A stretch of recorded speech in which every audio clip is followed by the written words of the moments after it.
Next जो chapter हम लोगों को डिस्कस करना है वो है टैक्स ऑडिट करके।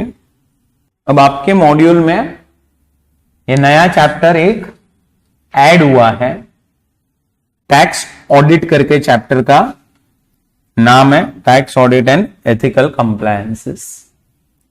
106 पेज का चैप्टर मॉड्यूल के अंदर, 106 पेजेस। अब फ्रेंड्स, ये चैप्टर में कुछ भी नहीं है, जितने सेक्शंस मैंने आपको पढ़ाए हैं वो सब कंसोलिडेट होके यहां पे आते। आप लोगों ने ऑफिस में ऑडिट किया होगा, तो ऑडिट के वक्त आप सारे फॉर्म्स भरते हो, 3CA एंड 3CD या फिर 3CB प्लस 3CD। हाँ, अपने ऑडिट में एक ही है कि अपन लास्ट ईयर का उठा के कॉपी पेस्ट कर देते हैं। सो क्लॉज बाय क्लॉज अपन रीड नहीं करते, क्लॉज बाय क्लॉज रीड भी नहीं करते, और ऑडिटर साइन भी कर देता है, फिर पता चलता है कुछ डेट्स तो लास्ट ईयर की आ चुकी है अभी तक। तो क्लॉज बाय क्लॉज आप लोग रीड नहीं करते हो, बस आपको यहां पे हर एक क्लॉज बाय क्लॉज देखते जाना। सो मैंने आप लोगों को ग्रुप पे भी 3CD 3CA फॉरवर्ड कर दिया है। कल तक ब्रांचेस पे भी अवेलेबल होगा, सब ब्रांचेस पे भी 3CA 3CD। आप भी प्रिंट ले सकते हो, वैसे भी कोई बड़ा यू कैन से है नहीं पॉइंट। पर मैं बोलूंगा कि ये चैप्टर ऐसे देखने जाएंगे तो अलग से करने की जरूरत नहीं पड़नी चाहिए। मैं आपको बता दूंगा आज के दिन, और मॉड्यूल के अंदर 7 क्वेश्चंस है इसके ऊपर, वो भी अपन डिस्कस कर लेंगे। जैसे जैसे कॉन्सेप्ट खत्म होता जाएगा वैसे करते जाएंगे, लेकिन उसके बाद मेरे हिसाब से आप लोगों को ये चैप्टर वैसे देखने की जरूरत नहीं होनी चाहिए। 99.99% question is confirm from this chapter. Question आने वाला ही है, वो कंफर्म है 100%, मतलब आना ही चाहिए इसमें से, और एक ब्लैक मनी एक्ट में से शॉर्ट क्वेश्चन, क्योंकि चैप्टर डाला है, अभी नया सिलेबस है, चैप्टर डाला है तो कुछ तो वैल्यू रखेंगे उस चैप्टर। तो शॉर्ट एक क्वेश्चन तो कंफर्म है इसमें से। अब tax audit and ethical compliances, सी मैं आप लोगों को मॉड्यूल में से कुछ नहीं करवाने वाला हूं। ये जो मॉड्यूल है उसमें से अपना डिस्कशन बहुत लिमिटेड होगा। मैं आपको सिर्फ कुछ जगह पे मॉड्यूल बताऊंगा कि ये देखो ये चीज है, ये देखो ये चीज है, बस। पर मैंने आप लोगों को जो 3CD वो सारे फॉर्म्स भेजे हैं, मेन तो वही है। और उसमें भी मैं आपको बता दूं 3CA 3CB अपने काम का नहीं है ज्यादा, अपने लिए काम का क्या है 3CD। 3CD अपने काम का है। क्लॉज बाय क्लॉज अपने को एक एक चीज समझते जाना। चलो आप मुझे बताओ, पहले तो आपने ऑडिट किया हुआ है, सो पहला ही सेक्शन ऑडिट के लिए कौन सा आता है, 44AB आता है। AB बराबर है। क्या है 44AB के अंदर? कंडीशंस। क्या कंडीशंस दी गई है कि कब आपको ऑडिट करवाना पड़ेगा। अब 44AB के अंदर आप लोगों को कंडीशंस दी, और हमने 44AB फर्स्ट मॉड्यूल में इन डिटेल पढ़ा हुआ था। ये पूरा मैंने आप लोगों के साथ डिस्कस किया था 44AB। एक बार रीड करो 44AB।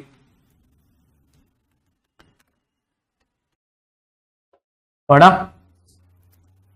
अब अगर आप क्या कर रहे हो, बोलो, बिजनेस कर रहे हो, बिजनेस, आपको ऑडिट कब एप्लीकेबल होता है? जब आपका turnover is more then 1 CR।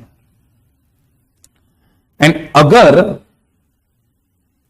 अगर आपकी जो कैश में रिसीट्स आ रही है, कैश में रिसीट्स, या आपको जो बेरर चेक या क्रॉस चेक से रिसीट्स आ रही है, वो अगर लेस देन और इक्वल टू 5% है ऑफ टोटल रिसीट्स एंड आपके जो पेमेंट्स हैं वो लेस देन और equal to 5% of total payment, तो आपको ऑडिट तभी करवाना है जब आपका turnover is more than 10 crore. बराबर।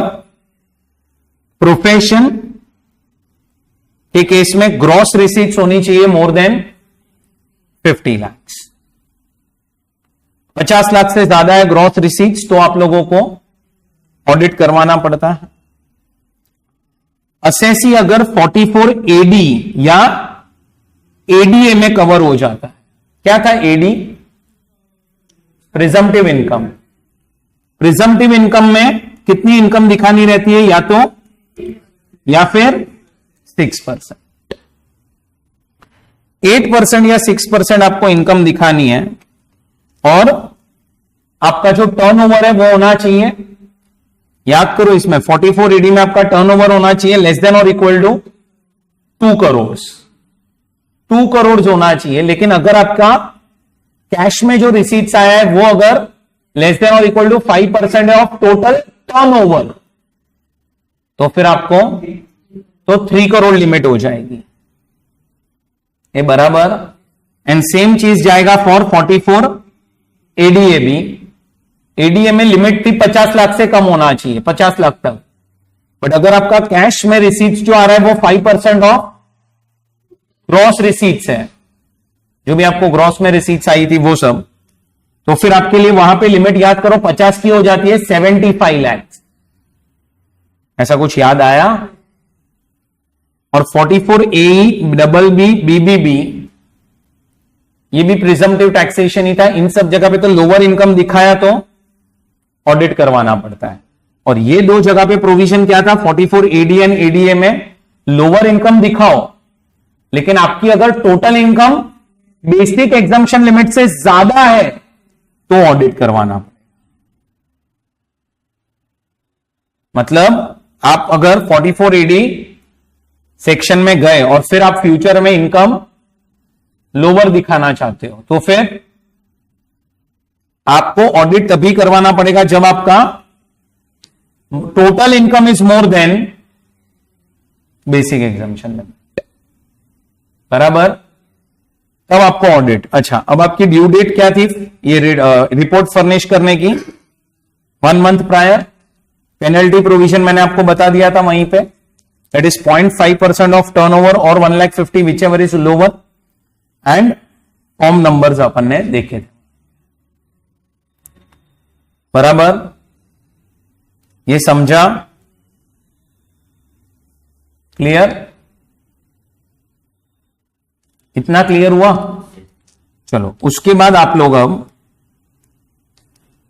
एक बार 44 एडी सेक्शन रीड करो।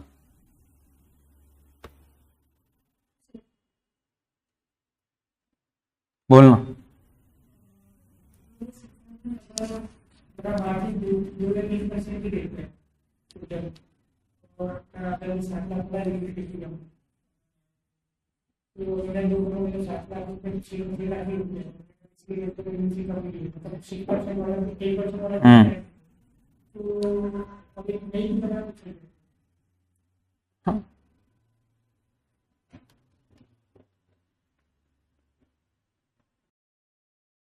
पढ़ा?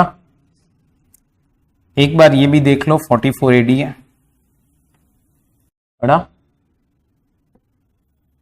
चीजें याद आ रही है तुम लोगों को सारी? फिर 44 ए क्या था? वो अपना ये जीटीए, गुड्स ट्रांसपोर्ट एजेंसी।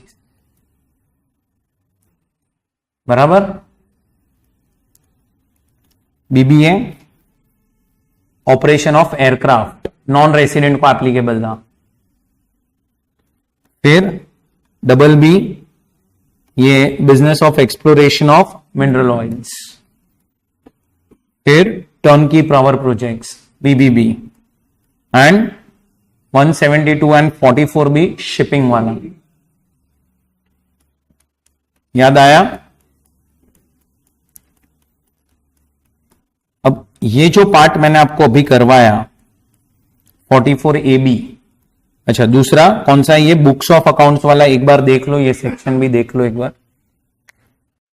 अगर लास्ट 3 साल की आपकी ग्रॉस रिसीट्स 1.5 लाख से ऊपर है और आप स्पेसिफाइड प्रोफेशन में कवर्ड हो, तो फिर आपको स्पेसिफाइड बुक्स मेंटेन करना पड़ेगा, नहीं तो आपको एनी बुक्स। एंड अगर ये 2 कंडीशन है, इसमें से कोई भी एक सेटिस्फाई हो जाए, या तो प्रीसीडिंग 3 इयर्स में से कोई भी एक साल में आपका टर्नओवर 25 लाख से ज्यादा हो in case of individual HUF, या फिर 2.5 लाख से ज्यादा हो आपकी business income in any of the preceding 3 years. And others के केस में टर्नओवर 10 और 1.4, तो आपको एनी बुक्स मेंटेन करनी पड़ेगी, नहीं तो नो बुक्स। याद रखना, इधर लास्ट 3 साल 1, 2 एंड 3 में प्लस है, इधर सब जगह पे और है, और एनी ईयर में होगा, वो भी एनी ईयर में भी और एनी वन कंडीशन। बराबर। ये जो 44AB, उसके बाद ये 44AA, उसके बाद ये सारे सेक्शंस AD, ADA, AE, फिर जो भी अपन ने प्रिजम्पटिव वाले देखे वो सब। पहले तो ये तुम्हारा है ना टैक्स ऑडिट का फर्स्ट मेजर पार्ट बनता है। आपको ये सारे सेक्शंस अच्छे से रट्टा होना चाहिए। अब जब तुम बिजनेस करोगे तो ये सारे सेक्शंस अपने आप होने वाले ही। सो पहले तो ये सारे सेक्शंस अच्छी तरह से याद होने चाहिए आपको, तो ही आप लोग टैक्स ऑडिट का फर्स्ट पार्ट कर पाओगे। अब मैं क्या बोल रहा हूं, टैक्स ऑडिट में चलो फॉर्म नंबर 3C और 3CB होता है। 3CA कब भरते हैं हम लोग? 3CA so in case where the accounts of the business of persons have been audited. पहले से ही अगर आपका ऑडिट हो चुका है आइदर अंडर कंपनीज एक्ट और अंडर LLP एक्ट, जो आपका स्टैट ऑडिट होता है, वो अगर हो चुका है तो फिर आप लोगों को 3CA भरना पड़ेगा, और नहीं हुआ है तो 3CB भरना पड़ेगा। ये पहला फॉर्म है, सो वो मैंने आपको 3C और 3CB दिया है। सो ये देखो 3CA करके form, audit report under section 44AB in case where accounts of the business or profession of a person have been already audited under any other law।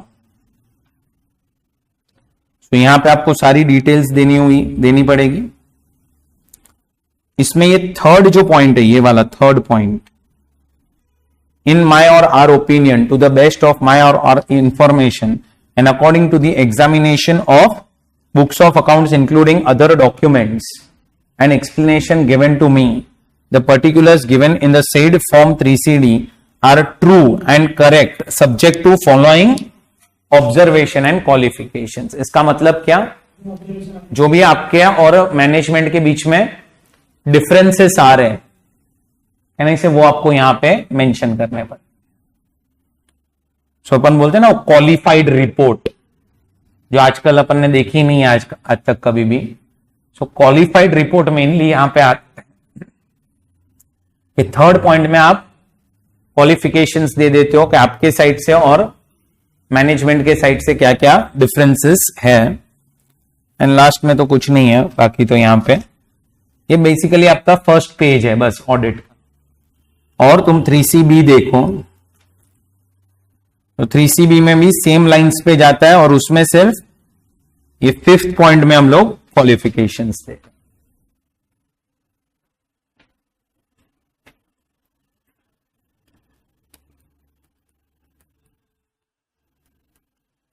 बराबर। अब फ्रेंड्स ये तो आपका फर्स्ट पार्ट हो चुका। अब यहां पे ये आपका 3CA 3CB का फर्स्ट पार्ट हो चुका है। अब मुझे ना डायरेक्टली आप लोगों को पहले तो एक क्वेश्चन करवाना है। चलो अभी आप लोगों ने ये 44AB एंड 44AD पढ़ा है। आपके हिसाब से शांति से रीड करो। 6-7 क्वेश्चंस है इसमें, टेस्ट योर नॉलेज के अंदर सारे मैं करवाऊंगा क्लास में। थोड़े बहुत आज हो जाएंगे, थोड़े कल हो जाएंगे, कल ये चैप्टर खत्म हो जाएगा। चलो पहले तुम तुम्हारे हिसाब से सोच लो क्या होना चाहिए, फिर अपन डिस्कस करते हैं।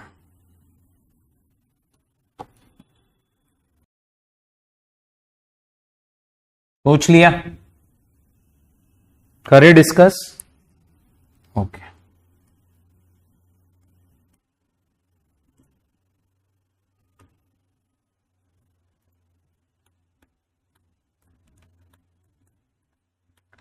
चलो बहुत इजी है वैसे क्वेश्चन। देखो पहले तो कौन है ये? engaged in trading of electronic goods having a turnover of 265 lakhs for 23-24.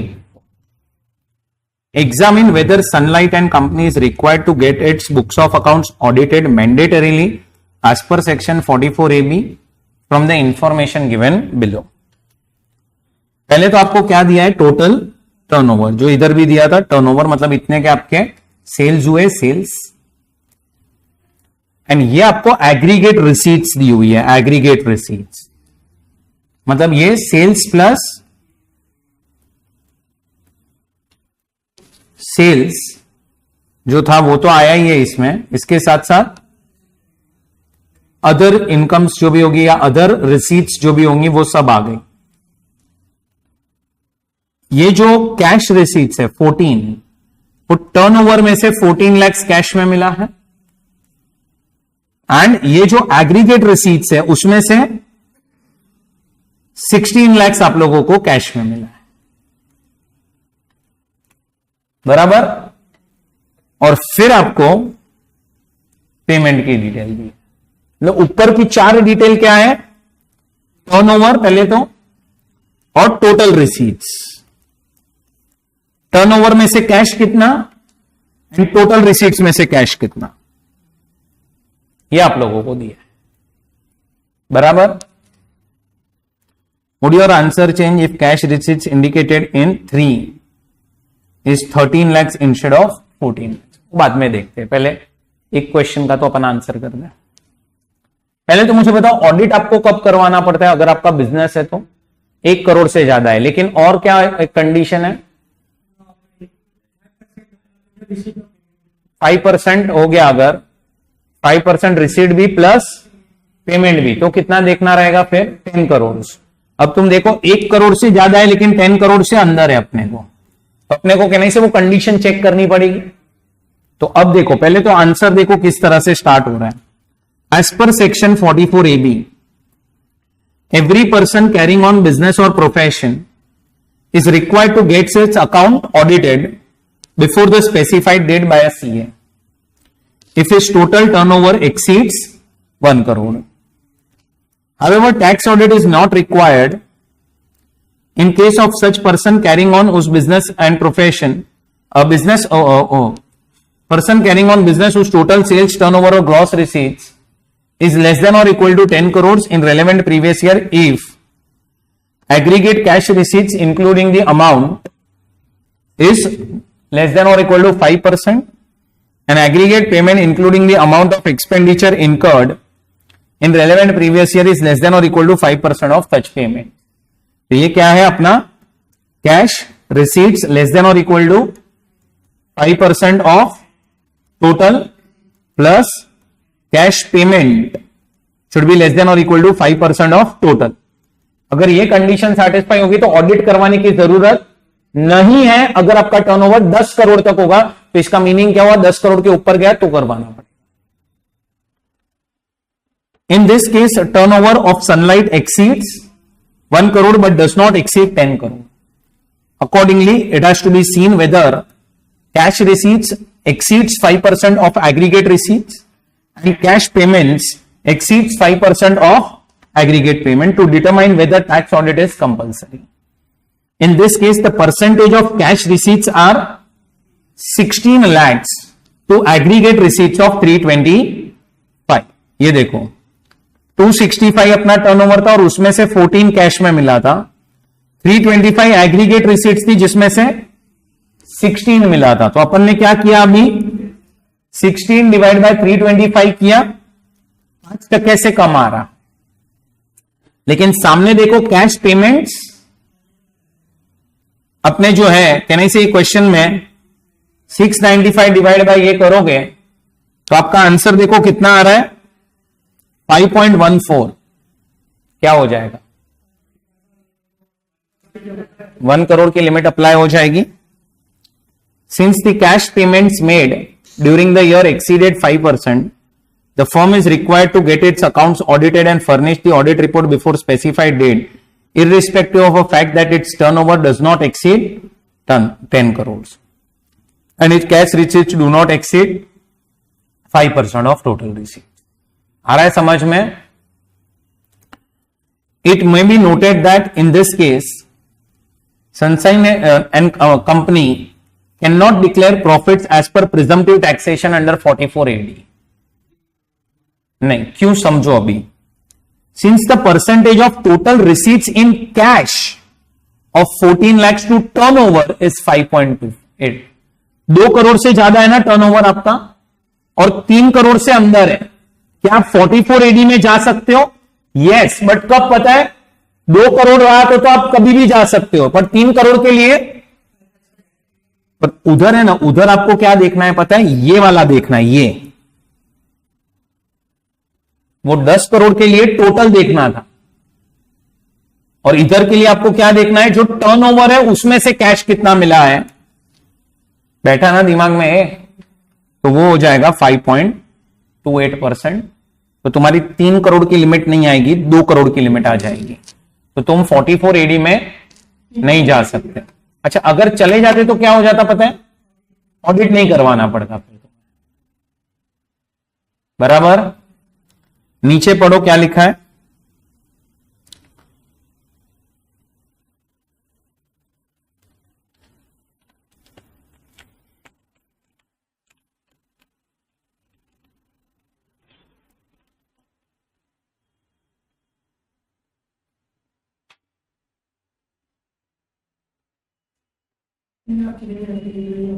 तीन करोड़ की लिमिट एप्लीकेबल।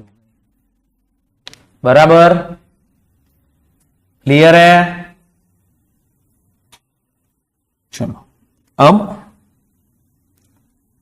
ये सेकेंड सम है, करो रीड।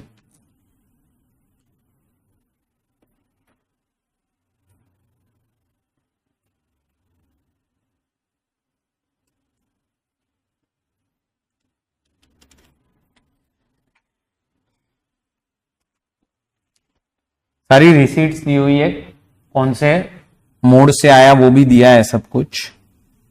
और तुम देखो ये पूरा रिसीट्स का डिटेल है, कितना रिसीव हुआ है उसको कमीशन 287 लाख। तुम्हें ना यहां से लेके ये सब चीजों का यहां तक टोटल करोगे ना, आपका 287 लाख आना चाहिए। देख लो एक बार, ये सब चीजों का आप टोटल करोगे आपका 287 आएगा। और नीचे आपको देखो क्या डिटेल दी हुई है, पेमेंट्स की डिटेल दी हुई है कुछ।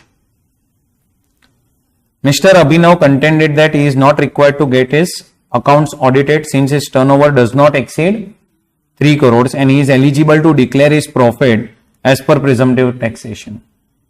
Examine the contention of Mr. Abhinav Ahoj. चलो सोल्यूशन तो अभी बाद में देखेंगे, पहले आप सोच लो।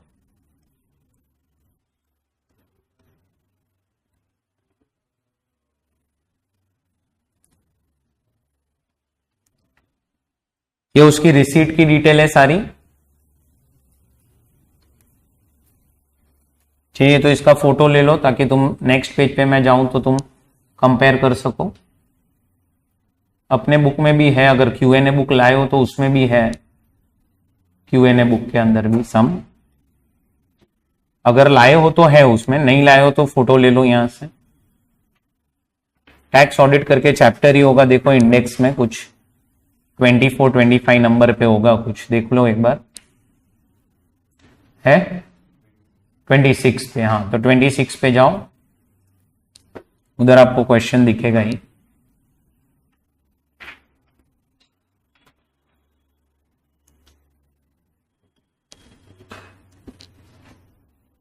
है, मिला क्वेश्चन मिला। सेकंड क्वेश्चन, चलो आपके हिसाब से सोचो, प्लीज सोल्यूशन मत देखना अभी, सोल्यूशन मत देखना अभी, और चाहिए तो 44 AD मैं तुम्हारे सामने रखता हूं।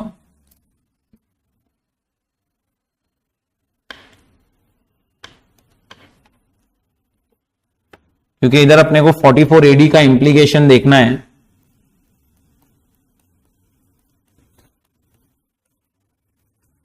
अब सर चाहिए तो सिद्धार्थ के पास आके शेयर कर लीजिए जरा।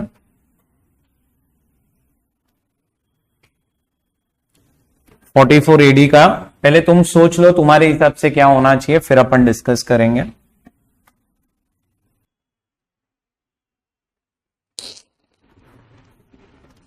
ओके चलो, पहले तो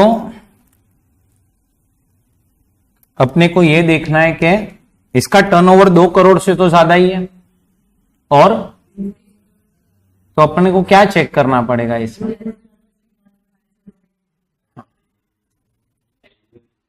यस, आप देखो ये एजेंसी बिजनेस में एंगेज्ड है,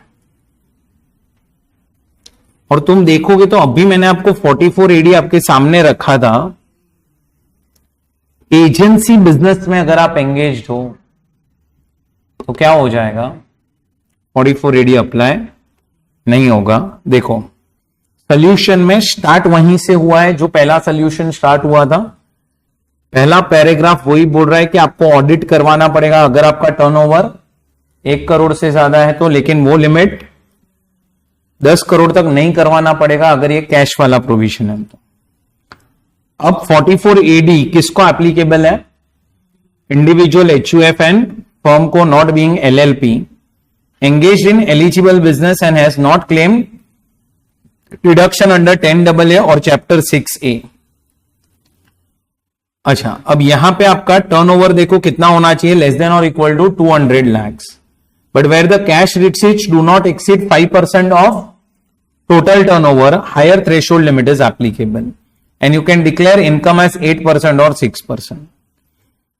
अब however a person carrying on agency business are not eligible for presumptive provisions. In the present case, since Mr. Abhinav Ahuja is carrying on travel agency business, he is not eligible for presumptive, though his turnover does not exceed 3. इसमें तो हमने बोल दिया उसको 44 AD applicable नहीं है। अब नीचे देखो अपन ने क्या कमेंट किया है कि उसका टर्नओवर 1 करोड़ से ज्यादा है लेकिन 10 करोड़ से अंदर है। Accordingly it has to be seen that whether his cash receipts exceeded 5% of aggregate receipts and cash payment exceeded 5% of aggregate payment to determine whether tax audit is compulsory और not. During the previous year his cash receipts are 13,35,000 plus 52,500। ये देखो, एक तो ये 1335 वो भी cash में ही आ जाएगा, बेरर चेक, एंड 52,500 जो कैश में आया, which is 4.83% of total receipts. The cash payments are 7.98%। Since is cash payment exceeded, he is required to get his accounts audited, क्योंकि अब उसके लिए लिमिट क्या हो जाएगी? 1 करोड़। बोलो आ रहा है समझ में? अब इसमें तो कोई अपना टैक्स ऑडिट चैप्टर का नॉलेज भी नहीं था अभी तक, अपन ने चैप्टर भी स्टार्ट नहीं किया, ये पूरा पीजीबीपी के ऊपर बेस्ड है। अपन ने पीजीबीपी में जो पढ़ा था कहने से वहीं से सारी चीजें आ क्लियर हुई। अब ये आपका फॉर्म 3C और 3C भी मैंने आपको बता दिया। अब उसके साथ साथ आपको क्या भरना रहता है? 3CD। लेकिन उसके पहले मैं अभी एक पॉइंट यहां पे हाईलाइट करना चाहता हूं। क्या ये point? Revision of tax audit report. क्या है कि क्या आप टैक्स ऑडिट रिपोर्ट रिवाइज कर सकते हो? So question may arise as to whether revised audit report can be revised. तो देखो, there is no limit on revision of tax audit report. अब एक है ना केस मैं आपको समझाता हूं एंड उसके बेसिस पे आप लोगों को ये सारी चीजें समझ में आ जाएगी। पहले मैं पढ़ लेता हूं। The report of audit furnished under 3CA 3CB along with 3CD may be revised by a person by getting a revised report of audit from an accountant signed and verified by the accountant. If there is a payment by such person after furnishing of such report which necessitates recalculation of disallowance under section 40 or 43B. अब मैं आपको क्या समझा रहा हूं सुनो।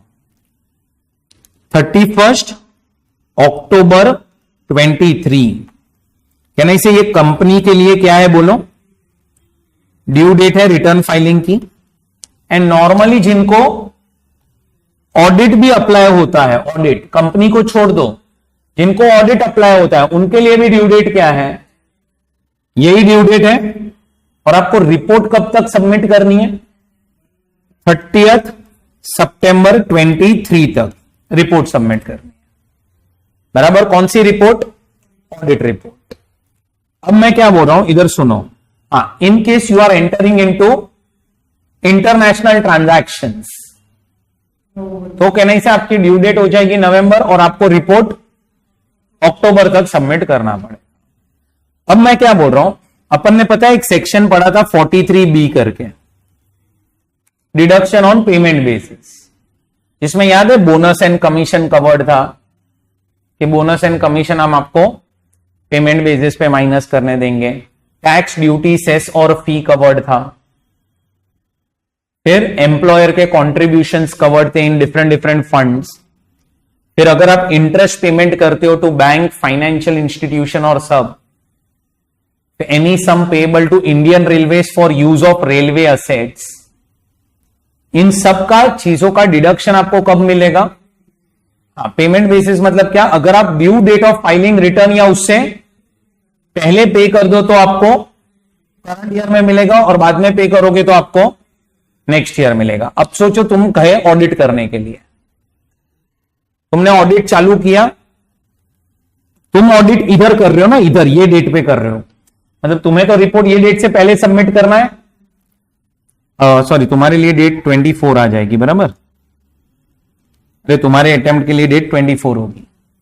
सो आपका year कौन सा है, 23, 24। सोचो इधर जो बोनस ड्यू हुआ था ना, ड्यू वो था 10 लाख और 30 सितंबर तक 8 लाख पे हुआ था,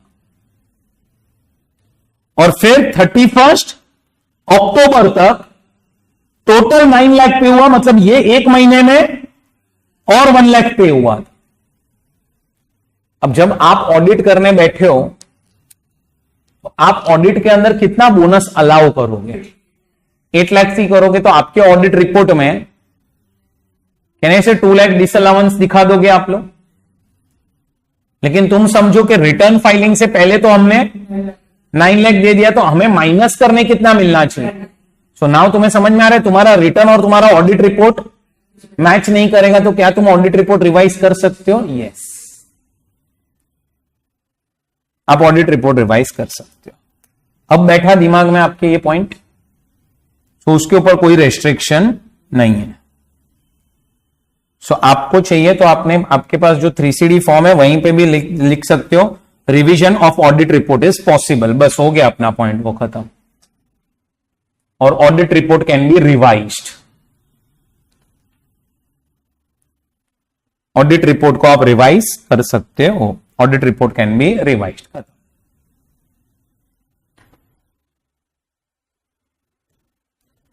समझा आप लोगों को ना, ये लिंक हुआ, 43B याद आया। सेम चीज आपको पता है टीडीएस के लिए भी एप्लीकेबल हो जाएगा।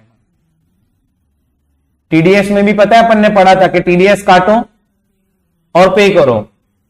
अच्छा, तुमने टीडीएस काटा और पे किया up to due date of filing return, कहने से खर्चा इस साल मिलता है, बाद में किया तो खर्चा नेक्स्ट ईयर मिलेगा।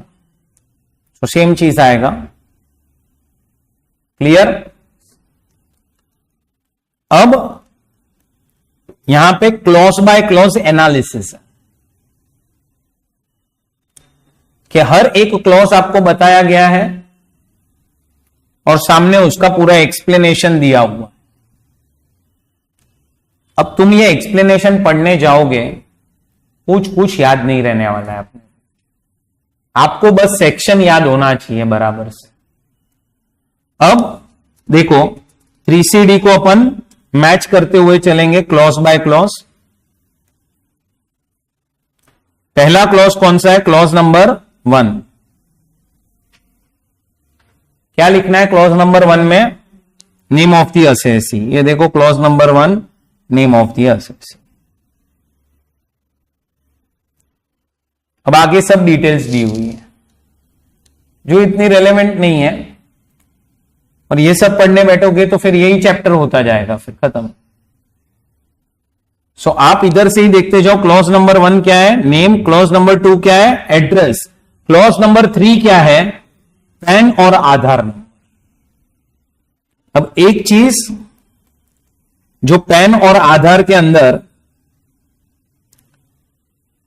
थोड़ा सा याद रखना है, वो क्या है? The PAN allotted to assessee should be indicated. Clause further asks to mention Aadhaar number as an alternative in case of individuals. Aadhaar individuals का ही होगा, but it may be noted that e-filing format PAN is mandatory field and Aadhaar is optional field. Short में बोलो तो आपको pan ही देना पड़ेगा, ठीक है। सो बोला है पैन और आधार, लेकिन जब आप ई-फाइलिंग में जाते हो तब पैन इज मैंडेटरी। सो कुछ नहीं कर सकते, इधर पैन और आधार बताओ। नेक्स्ट क्या दिया है? Whether the assessee is liable to pay indirect tax like excise duty, service tax, sales tax, goods and service tax, custom duty. If yes, please furnish the registration number और GST number और any other identification number allotted for the same. So जो भी आपके indirect taxes है उन सबका number आप लोगों को देना है। सर पहले तो कैसा होता था, सर्विस टैक्स का अलग नंबर था, फिर आपका वैट सीएसटी का अलग नंबर होता था, जीएसटी का तो अभी एक नंबर ही है आपका सब में, कस्टम का इंपोर्ट एक्सपोर्ट नंबर होता है। वो सारी डिटेल्स आप लोगों को यहां पे डिटेल देनी पड़ेगी। अब ये सारी डिटेल्स इतने में फिट नहीं होती है, इसीलिए आप क्या बनाओगे, एनेक्शर्स बनाते जाओ। अटैचमेंट्स होगी इसकी कि refer annexure number this, refer annexure number this, बराबर। नेक्स्ट क्या दिया हुआ है? स्टेटस। स्टेटस में क्या लिखाने का है आपको? तो उसमें आपको बताने का है कि आप लोग इंडिविजुअल हो, एचयूएफ हो, कंपनी हो, क्या हो। अच्छा ये पॉइंट देखो, इधर तो इंस्टीट्यूट के साइड से कुछ प्रिंटिंग एरर हुआ है। ये जो अभी मैंने आपको बोला ना, जीएसटी नंबर और सब देना पड़ेगा।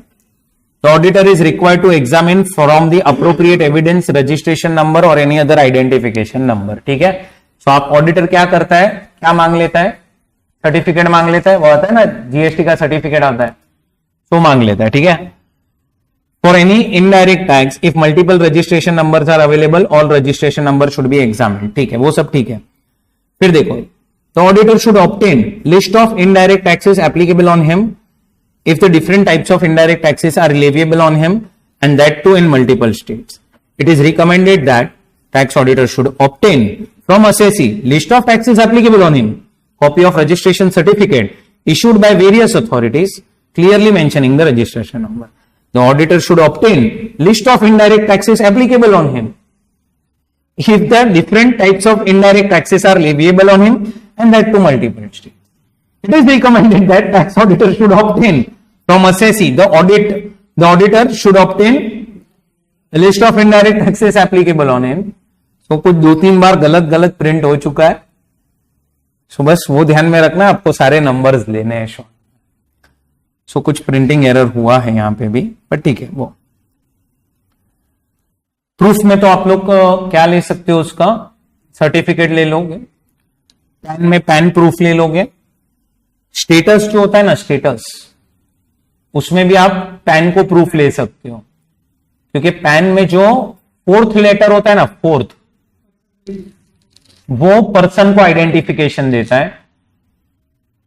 हाँ, अपना आप सबका देखना, अपन सबका पी रहेगा, P, P is for individual, और पी के बाद जो लेटर होगा वो आपके सरनेम का फर्स्ट लेटर हो।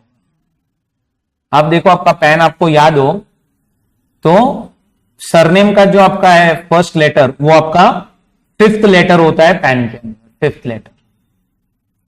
समझा?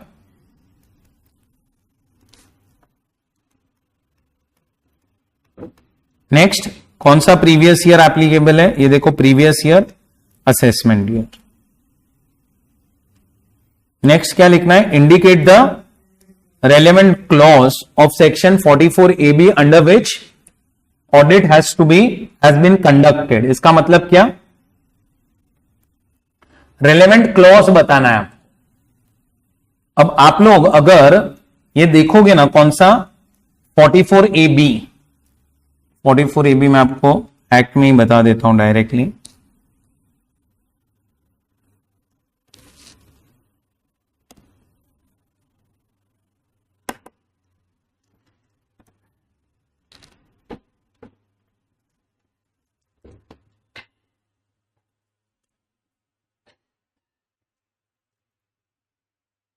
देखो, दिख रहा है सिर्फ यहां पे 44AB, उसमें क्या दिख रहा है? पहला ही क्लॉज ए दिख रहा है तुम्हें यहां पे, ये क्लॉज ए है, कैरिंग ऑन द बिजनेस, ये अपना टर्नओवर वाला 1 करोड़। फिर क्लॉज बी क्या है? प्रोफेशनल्स के लिए है। क्लॉज बी ये carrying on business, carrying on profession if the gross receipts in profession exceeds 50 lakh. समझ में आ रहा है? तो ये क्लॉज आपको मेंशन करना पड़ेगा। कहां पे? ऑडिट रिपोर्ट के अंदर क्या मेंशन करना पड़ेगा? क्लॉज।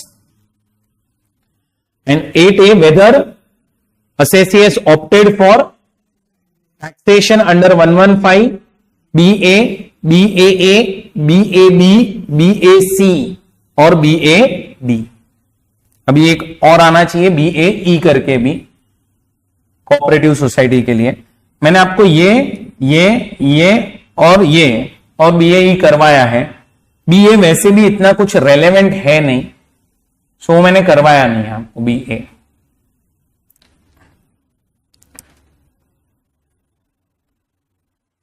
बोलो, आ रहा है समझ में? और वैसे भी तुम लोगों को ये सारे ऑप्शन एक्सरसाइज करने के लिए पता है फॉर्म्स भरने रहते हैं, फॉर्म्स, फॉर्म नंबर IC और ID और सब मैंने आपको बताए थे। सो वो सारे फॉर्म्स भरने पड़ेंगे आपको। सो वो सारे फॉर्म्स आप लोगों को फिल करोगे ही। इधर तुम चाहिए तो 115 BAE ऐड कर सकते हो, जो अभी कोऑपरेटिव सोसाइटी के लिए नया सेक्शन जो आया वो यहां पे ऐड कर सकते हो। Clear?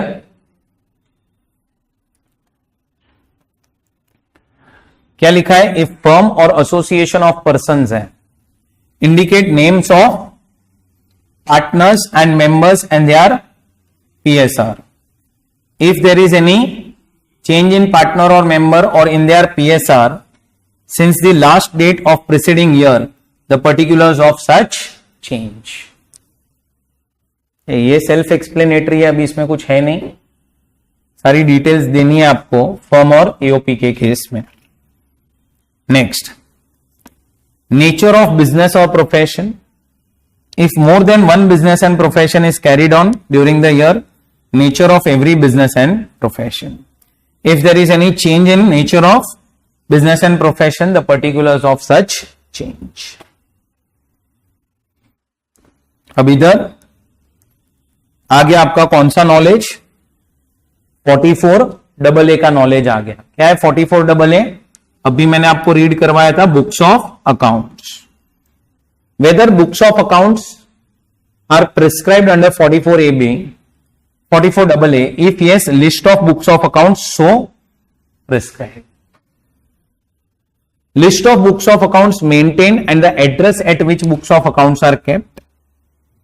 In case books of accounts are maintained in a computer system, mention the books of accounts generated by such computer system and if the books of accounts are not kept at one location, please furnish the address of locations along with the details of books of account maintained at each location, and list of books of accounts and nature relevant records examined. तो पहले क्या है, अब इसमें ना समझो तीन चीजें हैं. पहले तो कौन सी प्रिस्क्राइब की गई है 44AA में, उसमें से आपने कौन सी मेंटेन की है, और उसमें से आपने कौन सी चेक की हुई है एग्जामिन. ये तीन अलग अलग क्लॉसेस है. बैठ रहा है दिमाग में.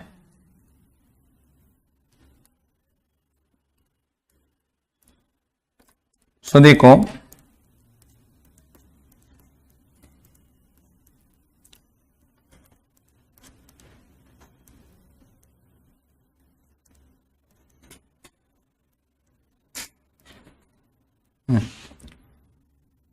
the tax auditor should obtain from the assessee a complete list of books of accounts and other documents maintained by him and make an appropriate marks of identification to ensure the list of books of accounts maintained should be given under this clause. कौन सी maintain की है वो clause B में आएगा, और कौन सी आपने examine की हुई है वो क्लॉज सी में आएगा.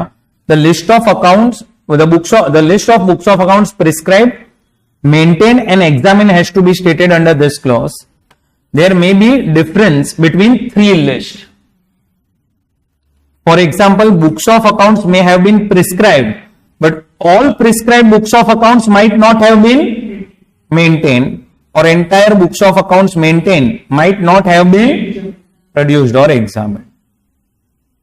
The tax auditor should exercise his professional judgment in order to arrive at the conclusion whether such situation warrants any disclosure or qualification while forming his opinion on the matters covered by reporting requirements in form number 3C.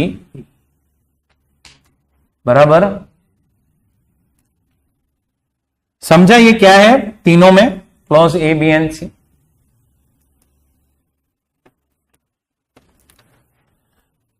Whether the profit and loss includes any profits and gains assessable on presumptive basis. If yes, indicate the amount and relevant section. 44AD, AE, AF, B, BB, BBA, BBB, ये क्या है पता है? 12G, tonnage taxation. Tonnage taxation. तो ऐसा हो सकता है ना कि आपके दो बिजनेस हैं, और दो बिजनेस में आप अगर एक बिजनेस में 44AD में जाना चाहते तो आपको वो डिटेल्स यहां पे फर्निश करनी पड़ेगी. उसके बाद 13A क्या है? 13A method of accounting employed in the previous year. Next, whether there had been any change in method of accounting employed viz method employed in immediately preceding previous year. मैं क्या बोल रहा हूं, आप याद करो ना, आपको बिजनेस एंड प्रोफेशन में पता है मैंने क्या सिखाया था कि वो एक सेक्शन है 145 करके, जो क्या बोलता है कि it is an option for assessee to either follow mercantile system of accounting और follow cash system of accounting. ऐसा कुछ याद आ रहा है आपको? या तो आप मर्केंटाइल फॉलो करो या तो आप कैश फॉलो करो, ऐसा आपके पास क्या है? ऑप्शन है. बट मैं क्या बोल रहा हूं, ऐसे तो देखने जाओगे ना तो कंपनीज एक्ट के हिसाब से कंपनी के लिए it is mandatory to follow mercantile system. But ठीक है, अपन ऑडिट सिर्फ कंपनी के पॉइंट ऑफ व्यू से नहीं देखते, सब लोगों को एप्लीकेबल होता है ऑडिट. सो कंपनी के लिए तो it is mandatory to follow mercantile system as per companies है, तो कंपनी तो मर्केंटाइल ही फॉलो करने वाला है. बट फॉर एग्जाम्पल एक इंडिविजुअल है जिसने लास्ट ईयर मर्केंटाइल फॉलो किया था और इस साल से वो कैश स्विच करना चाहता है, तो उसको क्या करना पड़ेगा, यहां पे डिटेल्स देनी पड़ेगी. अब जैसे मैं हूं, तुम्हें समझ में आ रहा है, मैं एक प्रोफेशनल हूं, मुझे रिसीट आ रही. अब मेरे लिए ऑप्शन है क्या कि मैं, देखो मेरा प्रॉब्लम कहां पे आएगा, मार्च मंथ की रिसीट्स को लेके. बस मार्च मंथ की मुझे जो पेमेंट है वो मिलेगा कब? 1 अप्रैल या 2 अप्रैल को मिलेगा. तो अगर मैं मर्केंटाइल फॉलो करूं तो मैं मार्च में ही टैक्स देना पड़ेगा, मतलब इस साल ही. और अगर मैं कैश फॉलो करूं तो ये मार्च की रिसीट्स मेरी टैक्स नेक्स्ट ईयर. सो मैं तो मर्केंटाइल सिस्टम ही फॉलो करता हूं ताकि क्या है वो टीडीएस को मैच करने के लिए प्रॉब्लम ना हो. नहीं तो फिर आपका टीडीएस अकॉर्डिंगली आपको मैच करते रहना पड़ेगा, तो वो सब प्रॉब्लम आएगा। फिर इससे अच्छा मर्केंटाइल फॉलो करता हूं मैं। बट इन केस अगर आप मेथड क्या करना चाहते हो, स्विच, तो आपको वो डिटेल यहां पे देनी पड़ेगी। If answer to be about is affirmative, give details of such change and effect thereof on profit and loss. उसके वजह से प्रॉफिट एंड लॉस पे क्या इफेक्ट आया वो डिटेल भी दो। फिर उसके बाद whether any adjustment is required to be made to profits and loss for complying with the provisions of ICDS notified under 145(2). सो क्या ICDS में कोई अगर चेंज आने वाला है, इफ आंसर इज यस तो उसकी आपको डिटेल्स देनी।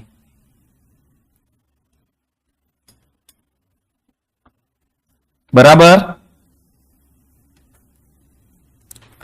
अब ये सब ICDS का रिक्वायरमेंट है। Next, method of valuation of closing stock employed in the previous year.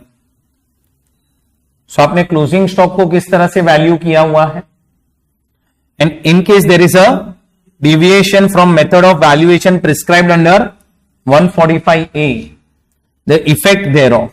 अब थोड़ा सा याद करो, आपको जब मैंने पीजीबीपी करवाया था,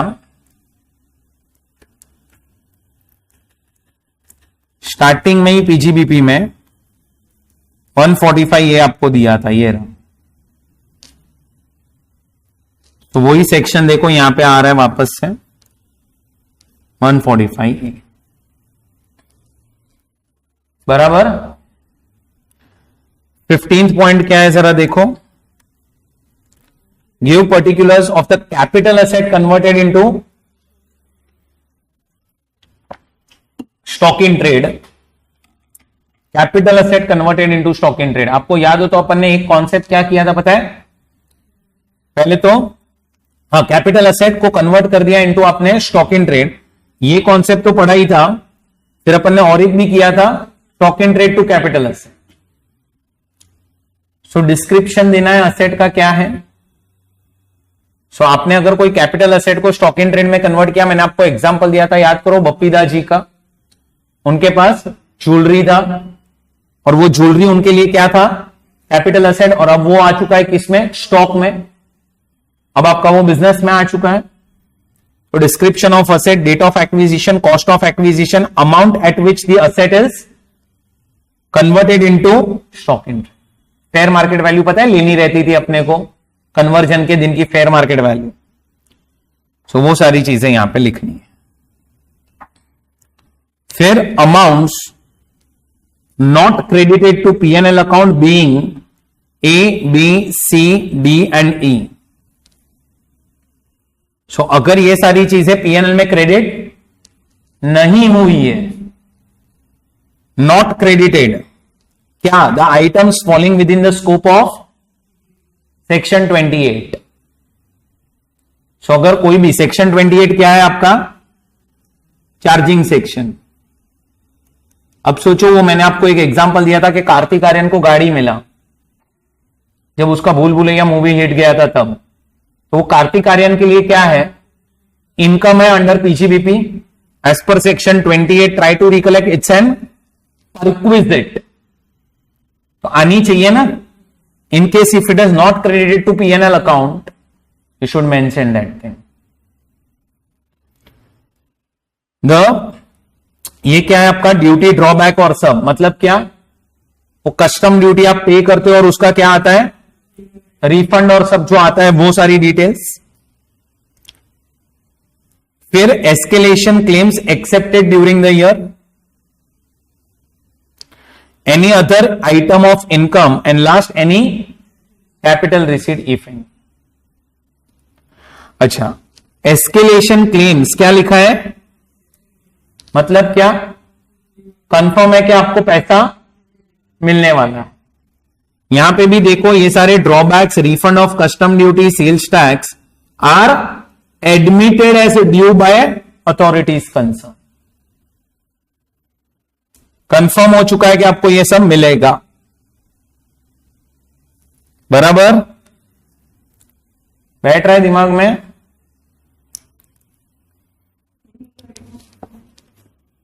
कोई भी दूसरी चीज, कोई भी अदर आइटम ऑफ इनकम, उसके लिए उन्होंने यहां पे एक्सप्लेनेशन दिया है। कौन सा क्लॉज है अपना, ये 16।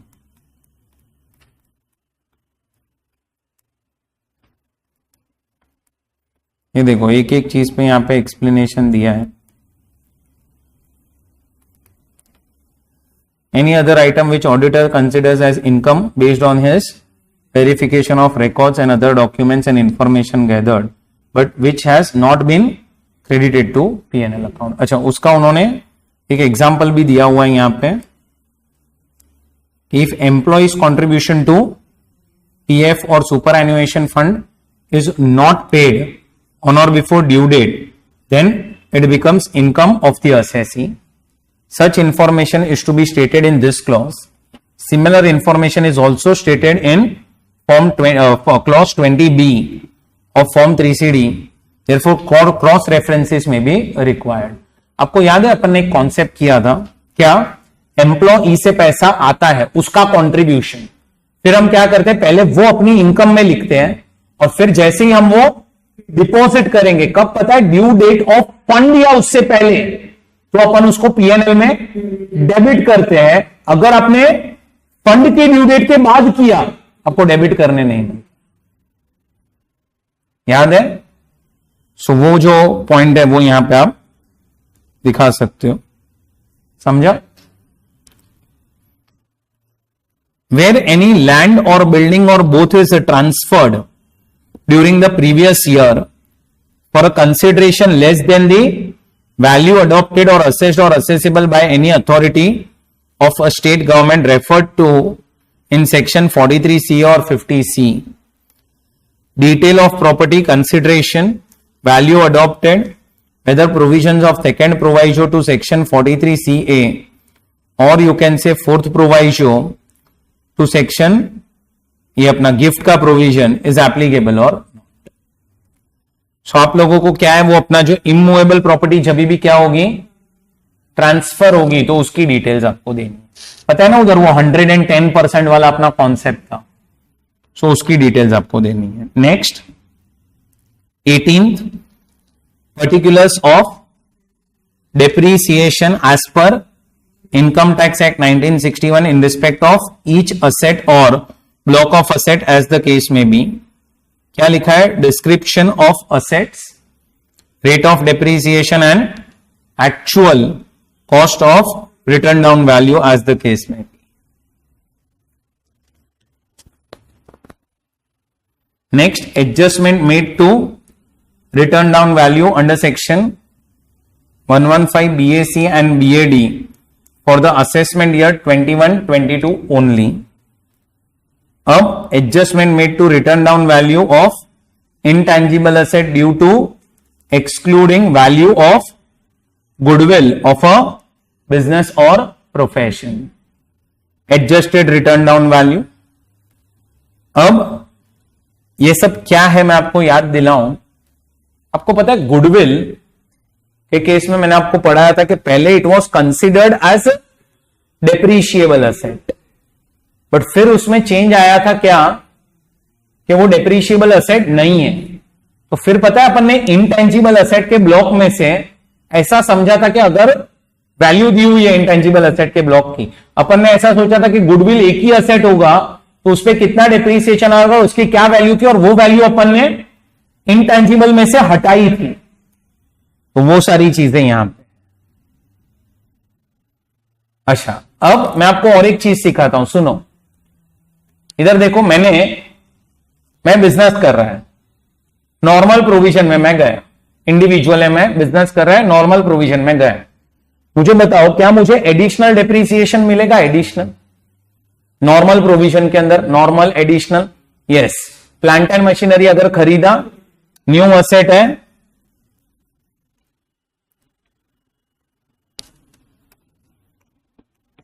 एक इंडिविजुअल है जिसने एक असेट खरीदा जो क्या है, प्लांट एंड मशीनरी।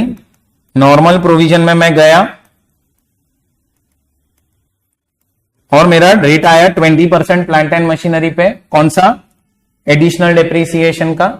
मैंने नॉर्मल तो माइनस कर ही दिया था, एडिशनल मेरा माइनस करना बाकी था, एडिशनल जैसे ही मैंने माइनस किया ना वैसे ही मेरा लॉस आ गया। अब मुझे नेक्स्ट ईयर में 115 बीएसी में अगर जाऊं तो तुम्हें समझ में आ रहा है ये एडिशनल डिप्रिसिएशन मुझे यहां पे एडजस्ट करने नहीं मिलेगा। तो वो लोग क्या बोल रहे हैं फिर कि आप एक काम करो, ये एडिशनल डिप्रिसिएशन आप असेट की वैल्यू में ऐड कर दो सर, क्योंकि इतना आपको डिप्रिसिएशन का बेनिफिट नहीं मिला। तो वो सारे एडजस्टमेंट्स जो होते हैं वो यहां पे देने हैं। Addition deductions during the year with dates in case addition of an asset date to put to use including the adjustments of, ये सब क्या है आपका, अगर याद आ रहा हो तो this is like 43(1) actual cost of the asset. मुझे बताओ आप अगर कोई जीएसटी वीएसटी पे करोगे, वो पता है उसमें मैंने दो चीज पढ़ाई थी, या तो वो कॉस्ट में ऐड हो सकता है या तो नहीं होगा। कब ऐड होगा, अगर आपने उसका आईटीसी नहीं लिया है तो। फिर अगर फॉरेन से कोई असेट खरीदा है, थोड़ा सा याद करो, आप जब भी उसको पेमेंट करोगे और रेट ऑफ एक्सचेंज में अगर डिफरेंस है तो जो भी प्रॉफिट या लॉस आएगा यानी से वो आपको ऐड करना पड़ता है, ऐड या लेस करना पड़ता है। सब्सिडी अगर कुछ मिला तो वो आपको लेस करना पड़ता है। फिर कितना डेप्रिसिएशन है एंड लास्ट में WDV।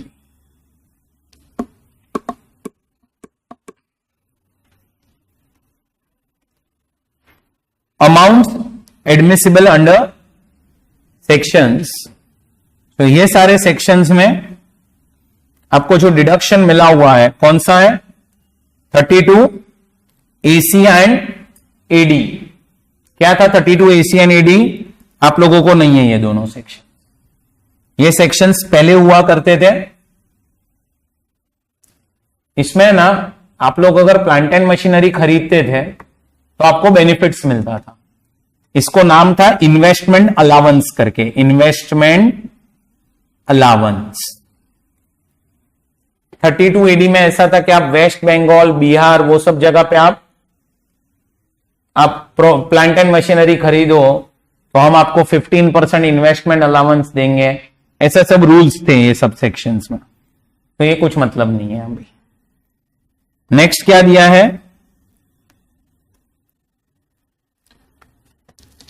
एबीए अपना वो टी कॉफी रबर पेट्रोलियम वाला एक प्रोजेक्ट था, वो 35 आपका पूरा साइंटिफिक रिसर्च। एसी आप स्किप कर सकते हो। 35 AD स्पेसिफाइड बिजनेस। सीसीए में एक था contribution to national fund for rural development urban poverty eradication programme, B हटा सकते हो, बी में कुछ नहीं है। CCC CCD agriculture extension project skill development project. D DDA preliminary expenses, फिर amalgamation demerger expenses and voluntary retirement compensation. 35E वो mineral oil के रिलेटेड था, एक्सप्लोरेशन वाला।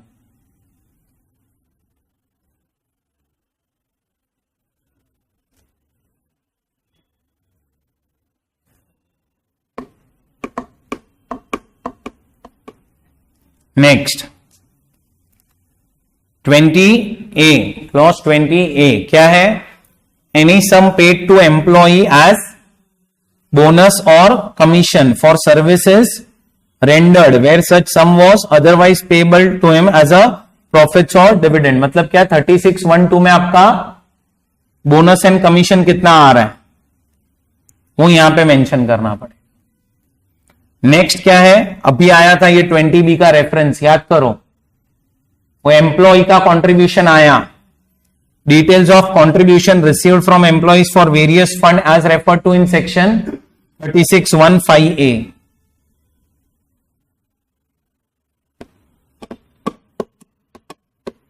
बैठ रहा है दिमाग में। नेक्स्ट क्या है, please furnish the details of amounts debited to profit and loss account being in the nature of capital, personal, advertisement expenditure, etc. अब यहां पे याद करो, कैपिटल खर्चे, पर्सनल खर्चे, फिर जो भी आप एडवर्टीजमेंट करते हो in a document of a political party, यानी से ये सब क्या है, डिसअलाउ होने वाले खर्चे हैं। फिर आपको ये भी एक अलग से डिटेल देनी पड़ती है, expenditure incurred at clubs being entrance fees and subscriptions, expenditure incurred at clubs being cost for club services and facilities used. Next क्या दिया हुआ है, expenditure by a way of penalty or a fine for violation of any law. So there is a breach of law. उसकी details, expenditure by way of any other penalty or fine not covered above. Law नहीं तोड़ा है, for example contract टूटा है तो उधर कुछ penalty आया तो expenditure incurred for any purpose which is an offence और विच इज प्रोहिबिटेड बाय। तो ये सारी डिटेल्स आप लोग फिल करो।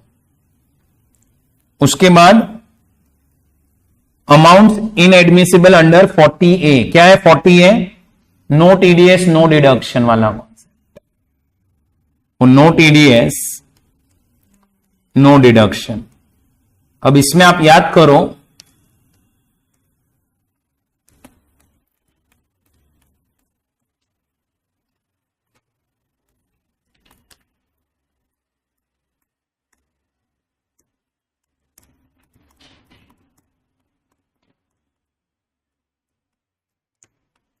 देखो ये अपन ने पढ़ा था पहला, पेमेंट आउटसाइड इंडिया और payment in India to NR और फॉरेन कंपनी।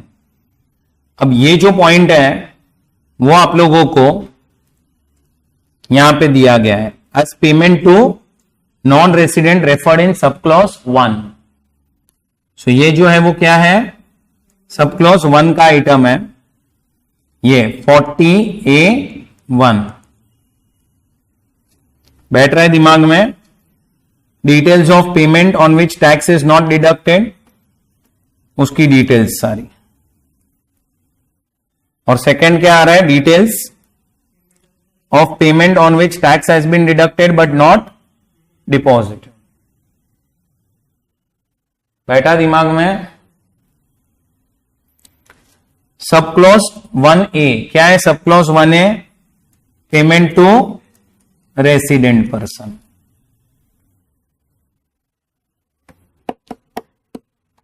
बैठा दिमाग में। उसमें भी A एंड B, पहला क्या है, A क्या है, A not deducted, and second में क्या है, deducted but not deposited. Okay, अब IC तो ठीक है, पहले तो आपको मैं 2A बता देता हूं। 2A अपना इनकम टैक्स है जो डिसअलाउ होता है। IC क्या है पता है, वो इक्वलाइजेशन लेवी, आपको याद है थोड़ा सा, पता है अपन ने अगर किसी का आउटसाइड इंडिया कोई एनआर है जिसका इंडिया में पी नहीं है और अपन उससे कोई एडवर्टीजमेंट की सर्विस दे रहे तो अपन उसको पेमेंट कर रहे हैं, तब अपने को 6% इक्वलाइजेशन लेवी काटना रहता है। वो नहीं काटा तो वो खर्चा डिसअलाउ होता है, वो IC था। 2A income tax, direct taxes, wealth tax, वो सब अलाउड नहीं है।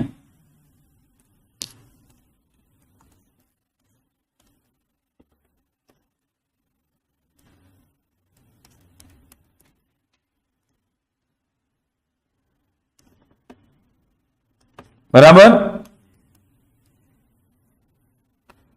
फिर 2B छोड़ दो, 2B मैंने आपको करवाया था बट वो छोड़ दो आप। थर्ड, अगर आप बाहर सैलरी का पेमेंट करते हो और उसमें एक भी दिन का डिले होता है इन डिडक्शन, यानी से खर्चा इज डायरेक्टली डिसअलाउड।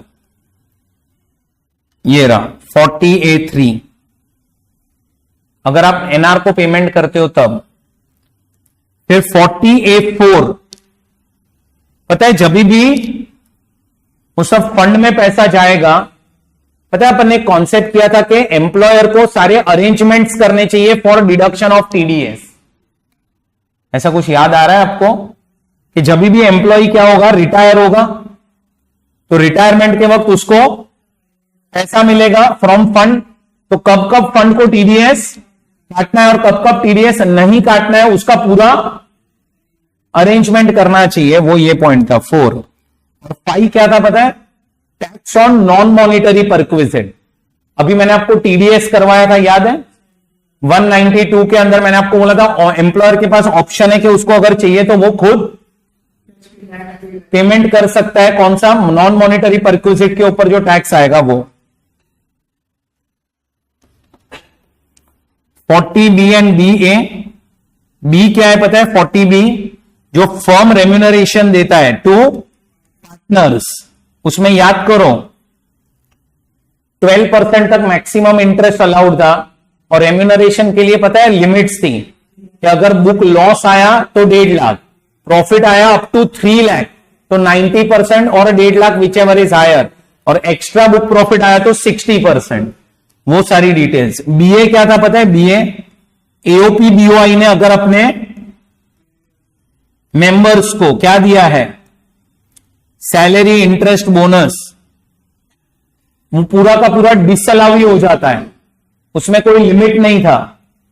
वो 40BA।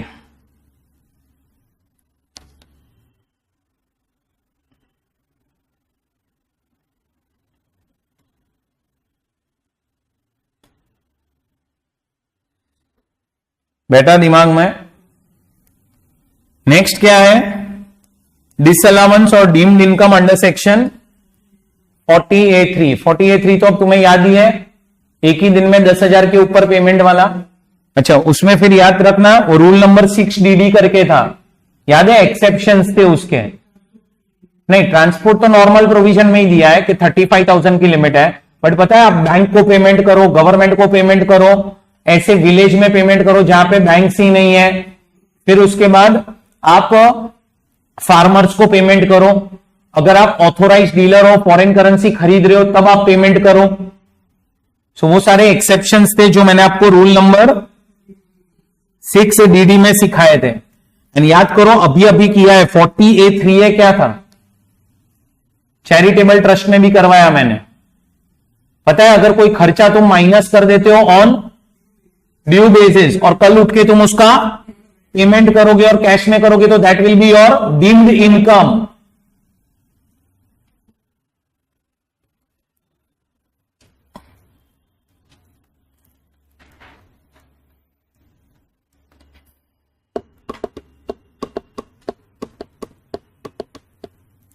A7 क्या है? Provision for gratuity. अगर आप ग्रेचुइटी का प्रोविजन बनाओगे तो वो अलाउड नहीं है, लेकिन आपको याद हो इसमें मैंने आपको सिखाया था कि अगर एम्प्लॉई रिटायर ही हो रहा है एंड ग्रेचुइटी इज पेएबल, क्या नहीं से आप प्रोविजन बना सकते। क्या डिफरेंस है इसमें और मेरे एग्जांपल में? दिस इज अनएसर्टेन्ड लायबिलिटी, मेरे केस में इट इज एसर्टेन्ड लायबिलिटी। अच्छा सोचो, इफ लायबिलिटी इज अनएसर्टेन्ड, अभी तक ग्रेचुइटी पेएबल ही पता ही नहीं है कितना आने वाला है और मुझे प्रोविजन बनाना है, तो आप बनाओ, लेकिन आपको अलग से फिर ग्रेचुइटी फंड में पैसा डालना पड़ता है। याद आ रहा है? 40A9 कोई भी sum, any sum paid by an assessee as an employer, किसके बेनिफिट के लिए? एम्प्लॉय के वेलफेयर के लिए, तो वो सब अलाउड नहीं है। 40A9 particulars of any liability of a contingent nature, section 14 है, याद है?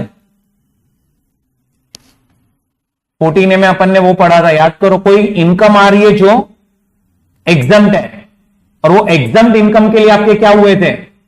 खर्चे हुए थे। पता है वो खर्चे डिसअलाउ हो जाते हैं। याद आ रहा है? 36(1)(3) ये अपना इंटरेस्ट का प्रोविजन है। इंटरेस्ट, अगर आप बिजनेस के लिए लोन लेते हो और लोन पे क्या भरोगे? इंटरेस्ट, वो हम आपको माइनस करने देंगे। लेकिन थोड़ा सा याद करो, अगर आपने लोन लिया है किसी असेट के लिए, तो जो भी इंटरेस्ट आप पे करोगे up to the date asset is put to use, वो कैपिटलाइज होनी चाहिए, वो अलाउड नहीं है अंडर 36(1)(3). पर्सनल पर्पस के लिए लोन लिया, नहीं अलाउड है।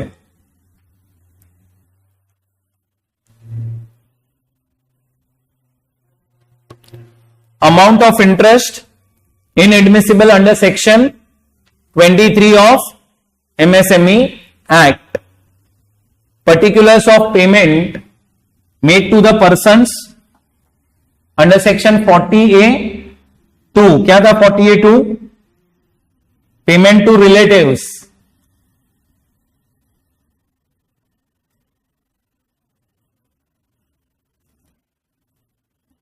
बराबर। Amount deemed to be profits and gains under this sections 32AC, 32AD, 33AB, ABA। आपको तो सिर्फ 33AB और ABA याद होना चाहिए।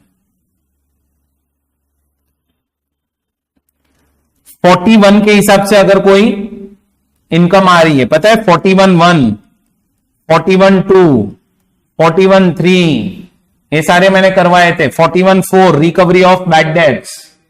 फिर कोई भी खर्चा आपने पीएनएल में डेबिट किया, याद करो ट्रेनिंग कॉस्ट का एग्जांपल दिया था। ट्रेनिंग कॉस्ट अगर पीएनएल में क्या हो चुकी है, डेबिट, बाद में रिकवर हो रही है, तो 41(1) के हिसाब से वो क्या हो जाएगा, income. 41(2) power generating, 41(3) scientific research.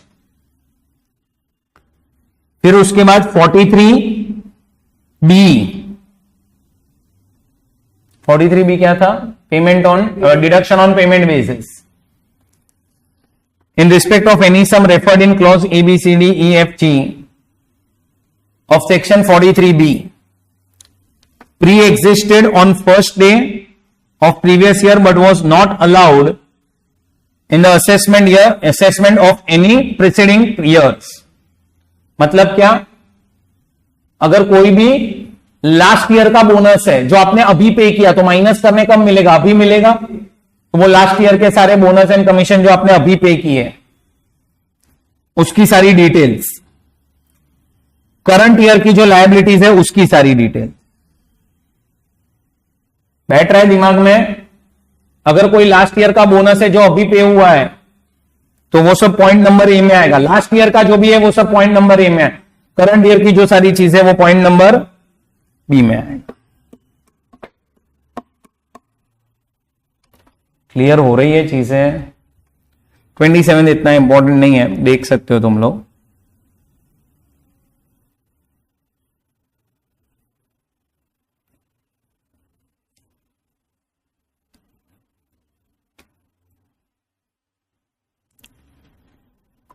बराबर। 28 तो डायरेक्टली हटा ही दो, 28 हटा दो।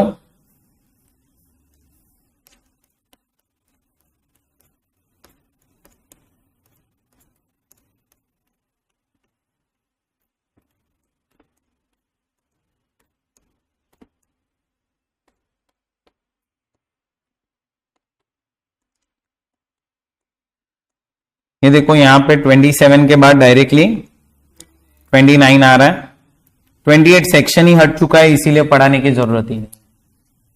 28 जो क्लॉज है उसमें जो सेक्शन दिया हुआ है यही हट गया है।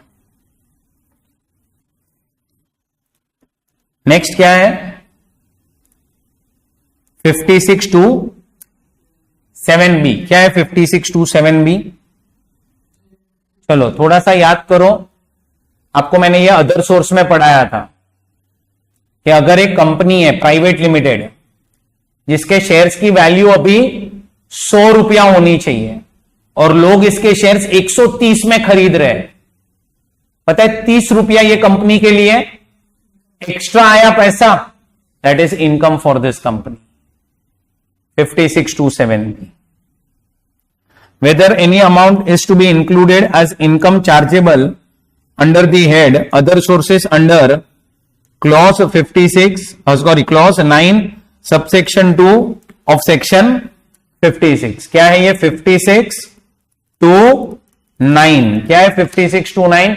एडवांस। अगर फोरफिट हुआ है, याद करो थोड़ा सा, एडवांस मनी के ऊपर अपन ने एक नोट किया था 31 मार्च 2014, तब फोरफिट हुआ है तो हम उसको कॉस्ट में से माइनस करेंगे, और उसके बाद फोरफिट हुआ है तो इनकम कंसेप्ट अदर सोर्स में। If yes please furnish the details. 56 to 10 ये तो याद होना चाहिए, क्या है 56 to 10? गिफ्ट, गिफ्ट के प्रोविजंस। चलो 30 पढ़ो। 30